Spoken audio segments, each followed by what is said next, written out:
Hey everyone, welcome back to my channel. Today, we're going to dive into a fascinating what-if scenario.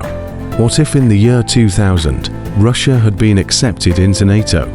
How would this have impacted the current relationships between the United States, NATO, and Russia? Fast forwarding to 2023, it's interesting to think about how different things could be if Russia had been accepted into NATO at the turn of the century.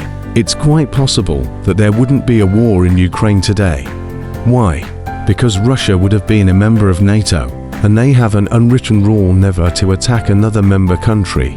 But let's rewind to 2000 for a moment. Back then, President Putin was faced with two major challenges: regaining control over his country and joining NATO.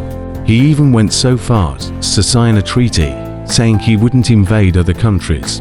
However, by 2014, Putin had changed his mind due to Western expansion and his own ambitions. So what if Russia had joined NATO back in 2000?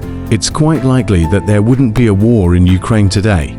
But at the same time, this wouldn't necessarily mean that Putin would become a reliable ally of the West either. There might still be disagreements over things like Ukraine joining NATO or Western expansion. Overall, in conclusion, it's fascinating to consider what could have been if Russia had been accepted into NATO in 2000. While it's impossible to know for sure how things would have played out, it's clear that the current relationship between the US, NATO, and Russia would undoubtedly be significantly different. Thank you so much for joining me in this thought exercise.